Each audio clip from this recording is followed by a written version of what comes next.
Correct కాదు. దీనికి ఒక రూల్స్ బుక్ ఉంది, ఆ బుక్ ప్రకారం నడవాల్సింది. హరీష్ రావు గారు, మీరు మాట్లాడుతూ వికారాబాద్ ప్రజలు చూస్తున్నారు అన్నారు. వికారాబాద్ ప్రజలు కాదు, రాష్ట్ర ప్రజలు, దేశ ప్రజలు, ప్రపంచ ప్రజలంతా చూస్తున్నారు. ఒక్క వికారాబాదే కాదు. దయచేసి ప్లీజ్ సార్, ఇప్పుడు ఒక విషయం, అవును, ఈ సభ జరుగుతున్న తీరును రాష్ట్ర ప్రజలు, సిద్దిపేట ప్రజలు, వికారాబాద్ ప్రజలు, దేశ ప్రజలు అందరూ చూస్తున్నారు. సభలో జరుగుతున్న తీరును ప్రజలు గమనిస్తున్నారు. రైట్. అధ్యక్ష, గౌరవ డిప్యూటీ స్పీకర్ గారు, గతంలో సభ ఎట్లా జరిగింది, ఇప్పుడు ఎట్లా జరిగింది అని ఒక్క నిమిషం. I'm quoting rules book. Deputy CM, అదే సారీ, సీఎం అవుతారేమో ఫ్యూచర్లో, మంచిదే కదా. We want him to become a CM. అయితే అధ్యక్ష గారు, మీరు మాట్లాడుతూ డిప్యూటీ స్పీకర్ అన్నారు. డిప్యూటీ స్పీకర్ కాదు, డిప్యూటీ సీఎం. ఓకే, గౌరవ డిప్యూటీ సీఎం గారు, ఇంతకుముందు వారు డిప్యూటీ స్పీకర్ గా పనిచేసినారు. మాకు పాత మిత్రబంధం ఉంది వారికి నాకు. అయితే అధ్యక్ష గౌరవ డిప్యూటీ స్పీకర్ గారు, డిప్యూటీ సీఎం గారు గతంలో ఇప్పుడు ఉన్న రూల్స్ గురించి మాట్లాడారు. I'm quoting rules book sir, assembly rules book, page number 86,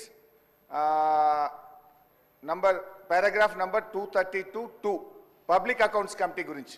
The committee shall have the power to indicate in the proposed timetable the different hours at which the various stages of bills and other business shall be completed.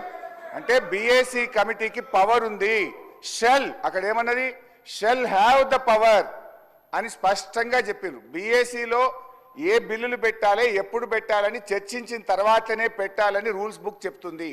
నిన్న నేను రూమ్లో కూడా మీ ముందు చెప్పింది కూడా నేను, sir బిల్లులు మాకు BACలో చర్చించకుండానే 2 బిల్లులు సభలో ప్రవేశపెట్టారు, ఇది తప్పు అని నేను రూల్స్ బుక్ ఆధారంగా మాట్లాడినా. నేను రూల్ మాట్లాడినా కానీ బట్టి గారేమో లేని ఆవేశం తెచ్చుకొని కాంగ్రెస్ పార్టీ చేసిన అప్పులు బయటపడుతున్నాయని చెప్పి సభను తప్పుదో పట్టించడానికి వారు ఉపన్యాసం చేశారు. నేను ఉపన్యాసంలోకి పోను, నేను అప్పుల గురించే మాట్లాడతాను. గౌరవ బట్టి విక్రమార్క గారు చెప్పిన లెక్క ప్రకారంగా 1,27,208 కోట్ల రూపాయలు ఏడాది కాలంలో కాంగ్రెస్ ప్రభుత్వం అప్పు చేసింది. 1,27,000 అంటే 5 ఏళ్లలో లెక్క పెడితే ఇది 6,36,000 కోట్లు అవుతుంది. 10 ఏళ్ల బీఆర్ఎస్ పాలనలో 4,17,000 అయితే మీరు 5 ఏళ్లలోనే ఈరోజు 6,36,000 చేయబోతున్నారు. తర్వాత ఇంకొక విషయం నేను మీకు ద్వారా క్లారిఫై చేయాలనుకుంటున్నా.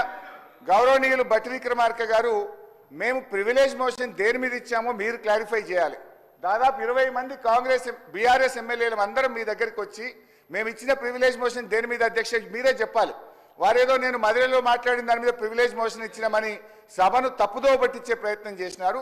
మేము ప్రివిలేజ్ మోషన్ ఇచ్చింది వాస్తవ అప్పులు 4,17 అయితే 7 లక్షల కోట్లు అని చెప్పి వీళ్ళు సభను తప్పుదో పట్టించారు. పోయిన బడ్జెట్ స్పీచ్లో తప్పుడు ఫిగర్ చెప్పారని చెప్పి గౌరవ ఉప ముఖ్యమంత్రి గారి మీద మీకు ప్రివిలేజ్ మోషన్ ఇచ్చాం. కానీ వారు ఇప్పటిదాకా ఏం మాట్లాడినరు, లేని ఆవేశం తెచ్చుకొని వ్యవసాయ కూలీలకు ఇయ్యద్దా, మీరు దాని మీద ప్రివిలేజ్ మోషన్ ఇస్తారా అన్నారు. తొందరగా ఈమనే మేము అడుగుతున్నాం.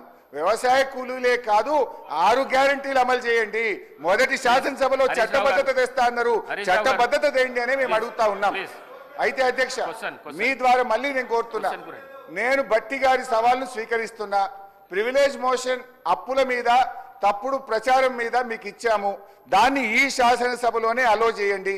వీలైతే సభా కార్యక్రమాలు సస్పెండ్ చేసి ఇప్పుడే దాని మీద చర్చ పెట్టినా మాట్లాడడానికి మేము సిద్ధంగా ఉన్నాం. లేదు మీ కన్వీనియన్స్ ప్రకారంగా ఈ సమావేశాలు ముగిసే లోపు అప్పుల మీద మీరు చర్చ పెట్టండి. వాస్తవాలు రాష్ట్ర ప్రజలకు తెలవాల్సినటువంటి అవసరం ఉంది. దయచేసి మా ప్రివిలేజ్ మోషన్ను మీరు అలో చేయాలని చెప్పి మిమ్మల్ని కోరుతా ఉన్నాం.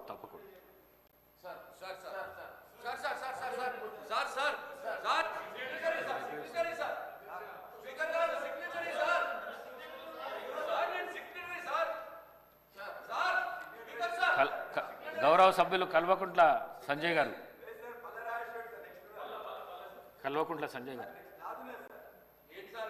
సార్